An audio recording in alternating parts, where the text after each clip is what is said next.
네, 할렐루야. 우리 하나님께 박수를 영광 올려드립니다. 네, 우리 하나님께서 우리를 사랑하십니다. 우리 하나님께서 우리와 함께 하십니다.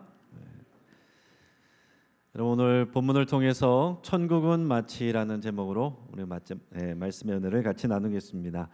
여러분, 오늘은 맥주 감사주일입니다. 하나님께서는 이스라엘 백성들에게 또 농사를 처음 지을 때, 처음 곡식을 맺을 때, 그리고 마지막에 또 추수할 때, 우리 상반기에도 하반기에도 중간에도 하나님께서 그때마다 하나님 앞에 감사드리며 제사하고 그리고 함께 예배하라고 그렇게 가르쳐 주셨습니다. 그것이 하나님의 뜻입니다. 그런데 요즘에 사회에서 있었던 여러 큰 사고들 때문에 저는 이제 개인적으로 참 마음이 무겁습니다. 우리 지난 월요일 날 시청 앞에서 교통사고 발생해서 9명의 사람들이 하나뿐인 소중한 생명을 잃었습니다.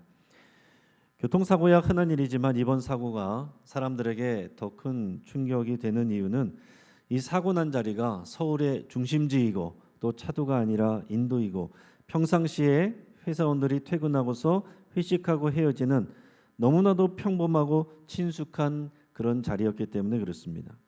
누구라도 그 자리에 있을 수 있을 만한 그런 자리였습니다. 생각하지도 못한 이 역주행 차량으로 인해서 한순간에 9명이 생명을 잃었습니다. 그야말로 하는 짧은 찰나, 그 찰나의 순간이었어요. 대부분이 30대에서 50대 남성 직장인들이었습니다. 30대가 4명, 40대 1명, 50대가 4명이었습니다. 시청 직원이 2명, 은행 직원이 4명, 병원 직원이 3명이라고 합니다. 그 중에서 은행 직원 1명은 그날 승진을 해서 동료들과 축하하는 회식 자리를 가진 다음이었습니다. 또 시청 직원 1명은 그날 아침에 서울시장 표창을 2개나 받았다고 합니다. 또 그분은 중학교 2학년 때 뺑소니 사고를 당해서 눈과 팔에 장애를 입었지만 열심히 노력해서 구급 공무원이 되고 지금은 4급까지 승진한 그런 성실한 가장이었습니다. 또 서울시 공무원이었던 30살 된 직원은 평소 애틋하게 지내는 할머니 생신날이었다고 합니다. 여러분, 그 할머니의 입장에서 너무나도 자랑스럽고 사랑스러운 이 손주가 내 생일에 생명을 잃었다고 했을 때 얼마나 그 슬픔이 크겠습니까? 다들 우리의 이웃 같고 가족 같아서 또 누구에게나 일어날 수 있는 일이어서 사람들의 마음이 황망해하고 있습니다. 저도 일주일 내내 이 사고를 생각하고 또 기도하면서 마음이 참 무겁고 안타까웠습니다. 뿐만 아니라 약 2주 전에는 경기도 화성의 배터리 공장에서 갑작스러운 화재 사고가 있었습니다. 배터리 하나가 터지면서 15초 만에 공장이 연기로 가득 찼고요. 42초 만에 공장 안이 암흑으로 변했습니다. 그때 뉴스 영상을 보니까 배터리 수만 개가 연쇄적으로 터지면서 그야말로 전쟁터를 방불하는 그런 상황이 됐습니다. 이 사고로 그날 23명의 근로자들이 생명을 잃었습니다. 1층에서 발화됐기 때문에 주로 2층에 있는 직원들이 미처 피하지 못하고 참변을 당한 것입니다. 그 중에는 행복한 삶을 꿈꾸며 다른 나라로 온 이 외국인 노동자들이 20명이나 됐습니다. 여러분, 행복하기 위해서 이렇게 열심히 수고하고 노력했는데 또 타국에서 이렇게 사고로 생명을 잃게 된 이 사연들을 보면 얼마나 안타깝습니까? 빨리 빠져나오면 좋았을 텐데 우리가 쉽게 생각할 수 있지만 말씀드린 것처럼 이분들은 거의 2층에 계셨고 그리고 15초 만에 불길이 다 연기가 퍼지고 42초 만에 흑암이 돼버렸습니다. 출구를 찾을 수가 없습니다. 오늘 신문 기사를 보니까 이런 일련의 일들을 통해서 참사의 일상화라고 제목을 뽑았더라고요. 이런 안타까운 참사가 일상적인 상황 속에서 시간 속에서 일어나고 있고 누구라도 그 자리에 있을 수 있다 하는 것입니다. 여러분, 교회를 다녀도 그럴 수 있는 겁니다. 이 사고를 당하신 분들 중에 교회 다니는 분이 없겠습니까? 한 생명을 천하보다 더 귀하게 여기시는 하나님의 마음은 얼마나 아프시겠어요. 근데 여러분도 잘 생각해 보십시오. 스쳐 지나가면서 지나가 버려서 그렇지 우리도 아차하는 순간에 우리가 세상을 떠날 수 있는 그런 위험한 순간들이 여러분들도 생각해 보면 많이 있었을 겁니다. 저는 예전에 고등부 교육 전도사일 때 그 당시에 이제 학생들을 태우고 이제 15인승 승합차를 몰고서 제가 이제 지방에서 서울로 올라오고 있었습니다. 그때는 제가 특별히 또 여러 팀들이 다양한 곳을 각자 갔다가 모여서 수련을 하고 또 각자가 올라오는 그런 프로그램을 제가 이제 기획을 했기 때문에 저도 승합차 하나를 이렇게 몰고서 이렇게 아이들을 태우고 왔습니다. 그리고 옆에는 선생님이 한 분 앉아 계셨는데 수련을 마치고 나니까 얼마나 다들 피곤합니까? 어느 순간에 다 졸고 있는 거예요. 다 자고 있습니다. 옆에 있는 선생님도 피곤해서 잠들어 있습니다. 깨우기가 뭐해요? 그러니까 저도 졸음이 오는 거죠. 그래서 뭐 뺨을 때리고 뭐 이것저것 해봤는데 졸음이 잘 사라지지 않습니다. 그래도 눈을 부릅뜨고 열심히 이렇게 운전을 하고 있었는데 눈을 깜빡하고 떠보니까 어느 순간에 제 앞에 화물차가 바로 앞에 있는 거예요. 그 순간에 순발력으로 탁 해가지고 옆 차선으로 와서 그 차를 피했습니다. 그것도 감사한 거는 그 옆 차선에 차가 있었으면 바로 사고인데 마침 그 옆 차선에 차가 없었습니다. 너무나도 순간적으로 일어난 일이었는데 제가 나중에 그것을 거기 자차에 탔던 사람들에게 얘기를 했지만은 그냥 그런가 보다 하는 겁니다. 어차피 본인들이 보지 않았기 때문에 경험하지 않았기 때문에 그냥 그런가 보다 당연한 일처럼 생각을 하는 겁니다. 하지만 정말로 그 순간 아차하는 순간에 정말 세상을 다 등질 수 있는 그런 일이 있었습니다. 그리고 생각해 보면 그런 일들이 많이 있었습니다. 그러니까 여러분 아차하는 순간에 찰나의 순간에 우리 생사가 갈릴 수 있는 겁니다. 우리 일이 될 수 있는 거예요. 자, 이번에 시청각 교통사고 CCTV 영상을 보니까 그렇습니다. 같은 인도인데 오른쪽에 있는 사람들은 차에 치였고 왼쪽에 있는 한 여성은 한두 발 차이인데 살았습니다. 그리고 가게 모습 비춰지는 영상을 보니까 두 분의 손님이 가게 안으로 들어갔는데 들어가자마자 차가 그 앞을 지나갔습니다. 한두 걸음만 늦었어도 생명을 잃을 수 있는 겁니다.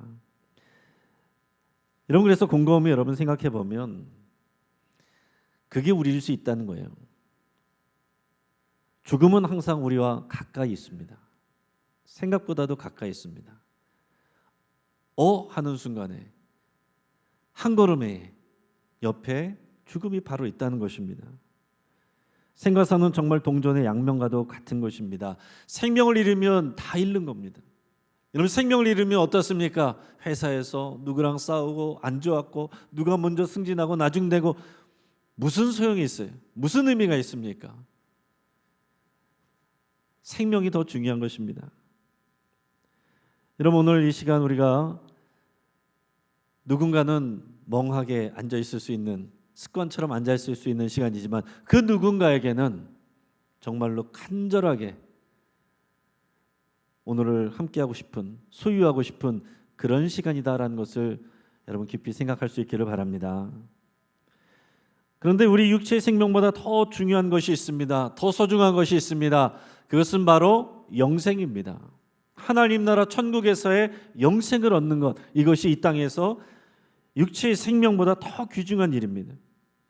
이 땅에서 육체의 생명을 잃으면 모든 것을 다 잃는 것처럼 이 땅에서 많은 것을 누리고 부귀영화를 누렸어도 하나님 나라에서 천국에서의 영생 못 누리면 여러분 그것도 다 아무것도 아닙니다. 그래서 여러분 제가 종종 하는 말이 있습니다. 따라해 보겠습니다. 노후 준비보다 사후 준비가 더 중요합니다.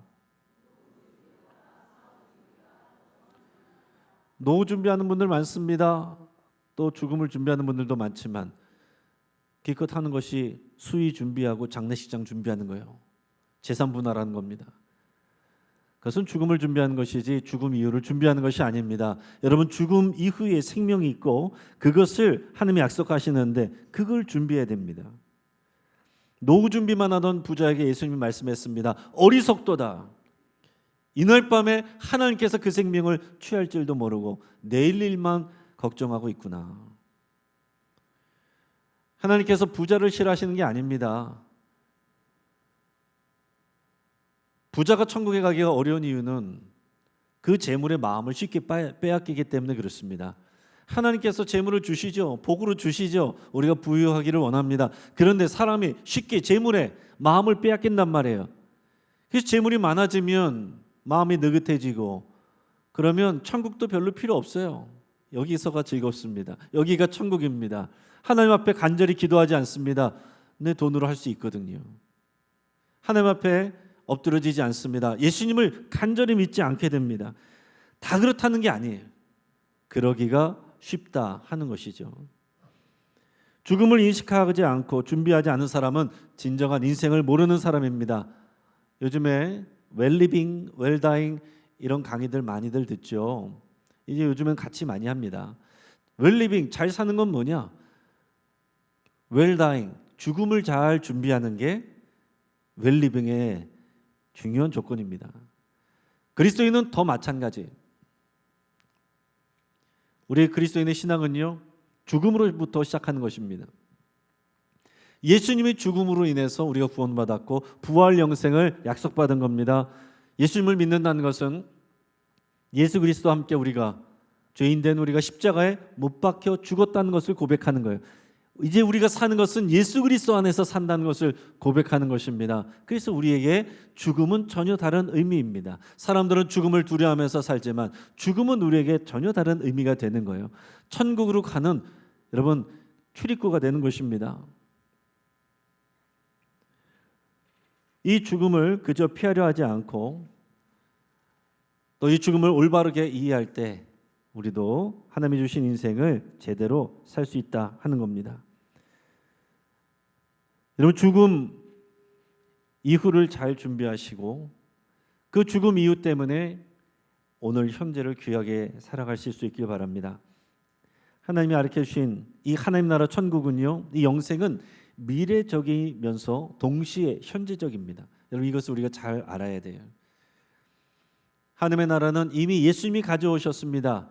그래서 우리는 현재 하나님의 나라 백성으로 살아갑니다. 그러나 아직 완성되지 않았습니다. 마지막 때 예수님이 다시 오시면 하나님의 나라가 임합니다. 우리는 그 사이에 있는 거예요. 이미 시작된 하나님의 나라와 아직 이루어지지 않은 하나님의 나라 사이에서 하나님 나라를 소망하며 믿음으로 현실에 충실하는 것.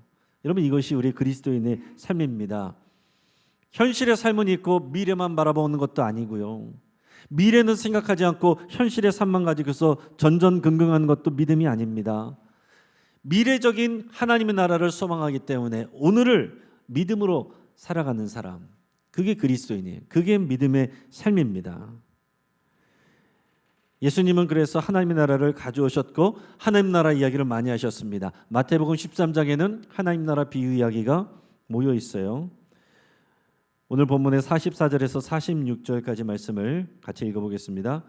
천국은 마치 밭에 감추인 보화 같으니 사람이 이를 발견한 후 숨겨두고 기뻐하며 돌아가서 자기 소유를 다 팔아 그 밭을 사느니라.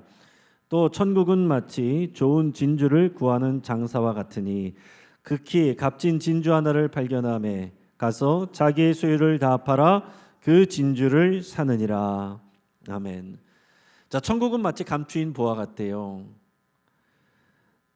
여기서 품삯을 받으면서 일하는 사람이 그걸 발견했습니다. 주인은 모르고 있습니다. 자기 소유를 다 팔아서 그 밭을 샀습니다. 그래서 이제 그 보물을 자기가 소유하게 됐다는 얘기예요.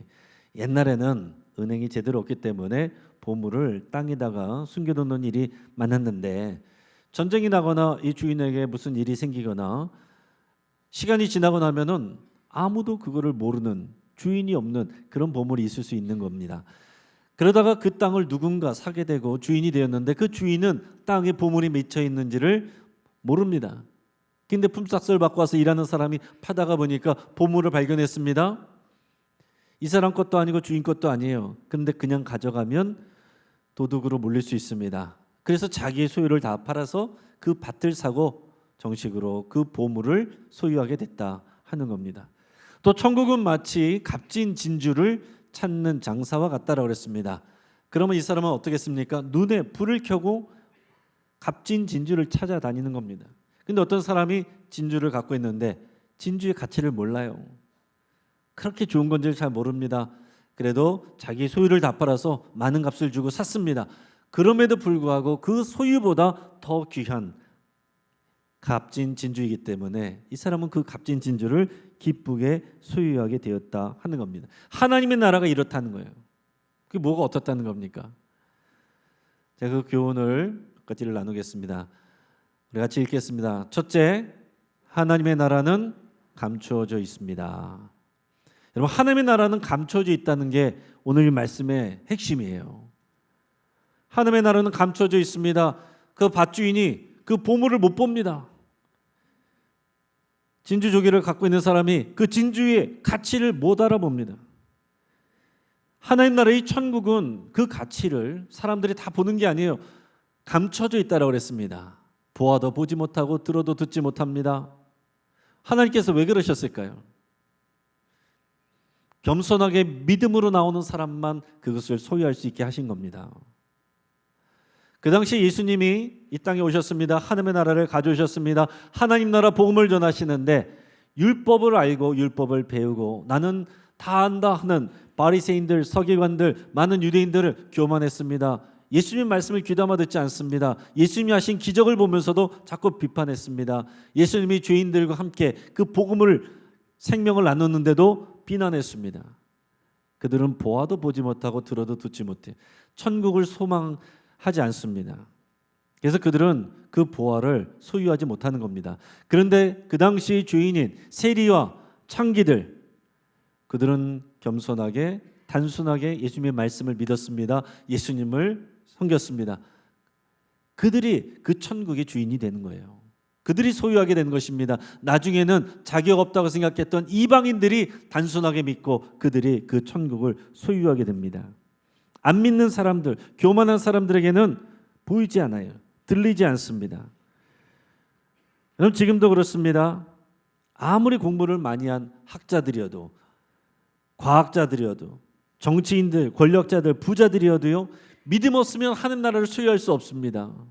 힘으로도 돈으로도 착한 일로도 하나님 나라를 살 수가 없어요. 오직 믿음으로 갈 수 있습니다. 믿음으로 소유할 수 있습니다. 예수님 안에 있어요. 예수님을 통해서만 그 하나님 나라를 할 수 있고 예수님을 통해서만 그 하나님 나라를 소유할 수 있습니다. 사람들은 이렇게 얘기하죠. 증거를 보여주면 믿겠습니다. 절대 안 믿습니다. 그런 사람들은 기적을 봐도 기적이 아니라고 얘기합니다. 영적인 원리는 어떤 거냐면 믿으면 알게 되는 거예요. 믿으면 보이게 됩니다. 믿으면 들리게 됩니다. 이게 영적인 원리입니다. 여러분은 밭에 감추인 보화를 발견하셨습니까? 극히 값진 진주를 소유하고 있습니까? 왜 조용하십니까? 아멘 하셔야죠. 여러분, 예수님을 믿으신 분들은 아멘 하셔야죠. 여러분의 수준을 묻는 게 아닙니다. 여러분 안에 예수 그리스도가 계십니까? 예수님 안에 하나님 나라가 있어요. 여러분 예수님을 믿고 모셨으면 하나님 나라가 여러분 안에 있는 것입니다. 믿음은 교회 다닌 경력으로 생기는 게 아닙니다. 주의 말씀을 겸손하게 단순하게 믿고 예수님을 나의 주님으로 모시고 그 안에서 믿음으로 순종하며 살아가는 그 사람이 천국을 소유하는 거예요. 자, 두 번째 교훈이 있습니다. 같이 읽겠습니다. 하나님의 나라는 보화나 진주처럼 우리의 소유보다 더 가치 있고 소중합니다. 아멘. 제일 중요하다는 거예요. 가장 중요하다는 것입니다. 그래서 우리 소유를 다 팔아서 사도 그래도 남는 장사가 천국입니다. 천국, 하나님 나라, 영생. 여러분 이것이 오늘 본문에 우리에게 가르쳐주는 것입니다. 이것을 알면, 이 귀한 가치를 알면 우리의 소유를 다 팔아도 수고해도 아깝지가 않은 거예요. 그러니까 여러분 우리가 살아갈 때에 이 하나님 나라를 위해서 예수님을 위해서 우리의 소유를 어떻게 사용하느냐, 이게 우리의 진짜 믿음입니다. 내 소유가 하나님 나라를 위해서 예수님을 위해서 사용하는 것이 아깝다고 생각한다면 천국의 가치를 아직 모르는 거예요. 우리 찬송가 94장이 이렇게 노래합니다. 우리 아시는 분은 같이 불러볼까요? 주 예수보다 더 귀한 것은 없네. 이 세상 무기와 바꿀 수 없네. 영죽을 내 대신 돌아가신 그 놀라운 사랑 잊지 못해. 세상 즐거움 다 버리고 세상 자랑 다 버렸네. 주 예수보다 더 귀한 것은 없네. 예수 밖에는 없네.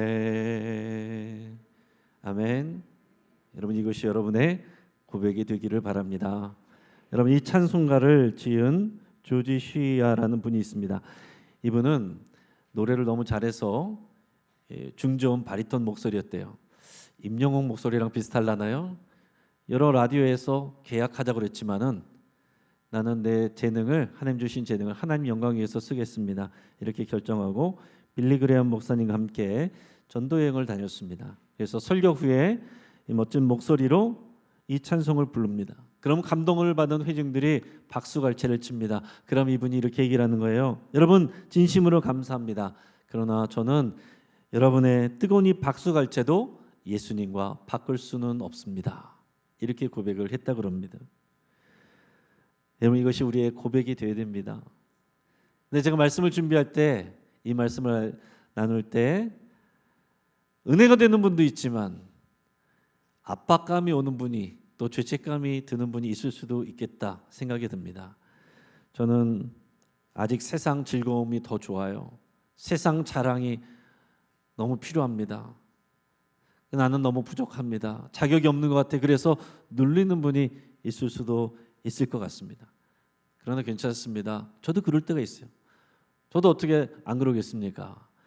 주님이 전부입니다. 그런데 어느 순간 막 부러운 마음이 들어올 때도 있죠. 그런 믿음으로 고백하는 겁니다. 여러분, 그래서 이렇게 생각하시길 바래요.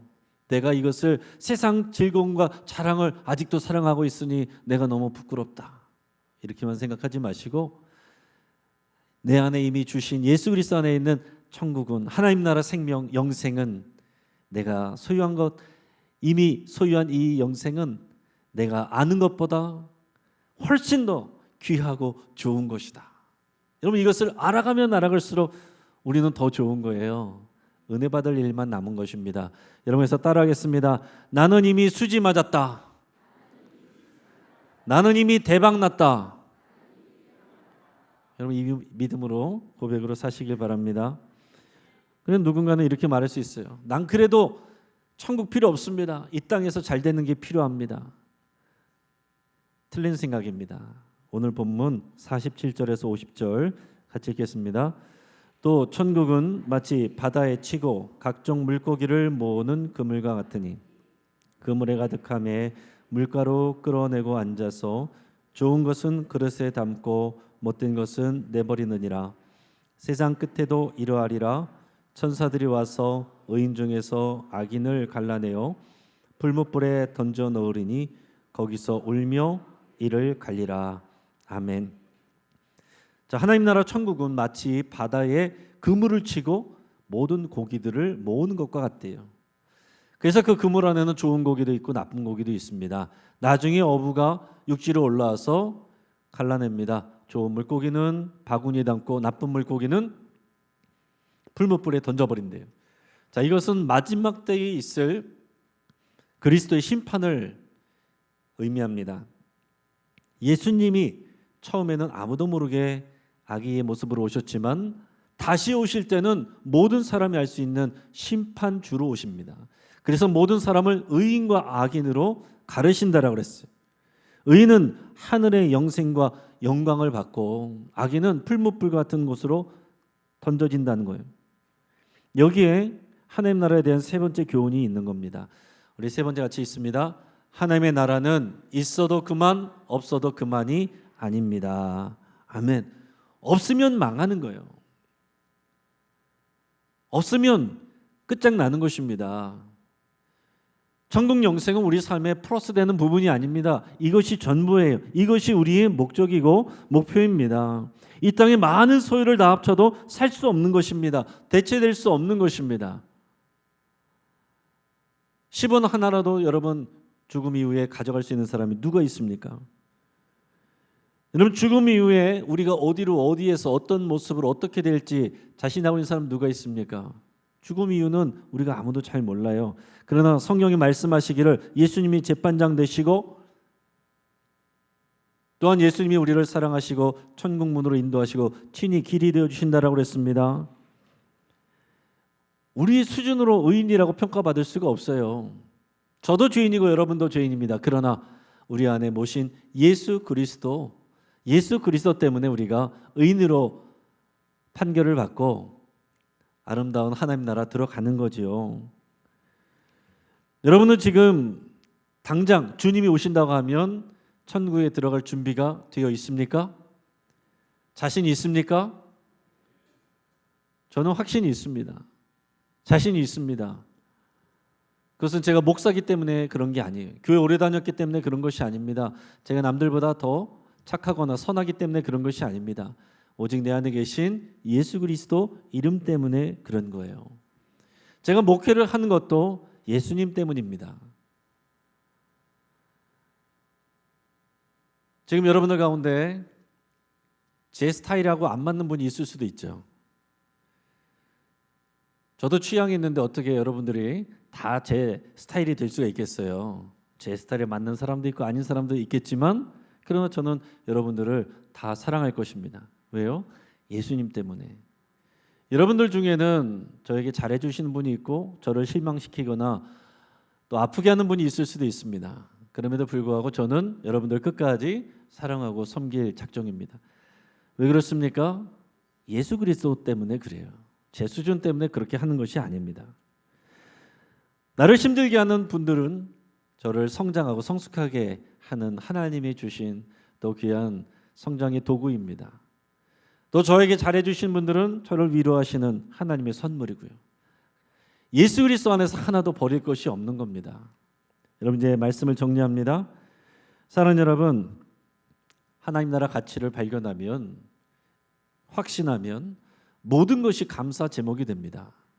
오늘 우리가 맥주 감사주일에 예배할 때에 힘들어하게 있지 마시길 바랍니다. 지난 상반기 동안 하나님께서 우리를 지켜주시고 생명 주시고 오늘 이 자리에 있는 것 기적이고 하나님의 특별한 선물입니다. 하나님께서 오늘 우리에게 주신 건강, 생명, 여러분들이 할 수 있는 재능과 일터, 교회 그 모든 것을 예수님의 이름으로 감사할 수 있길 바랍니다. 또한 그것이 전부가 아니요. 장차 올 하나님의 나라를 사모하기 때문에 그 믿음으로 예수님 안에서 이 우리에게 맡겨진 일들을 믿음으로 감당하는 그런 여러분 되시기를 주의 이름으로 축복합니다. 같이 한번 기도하겠습니다.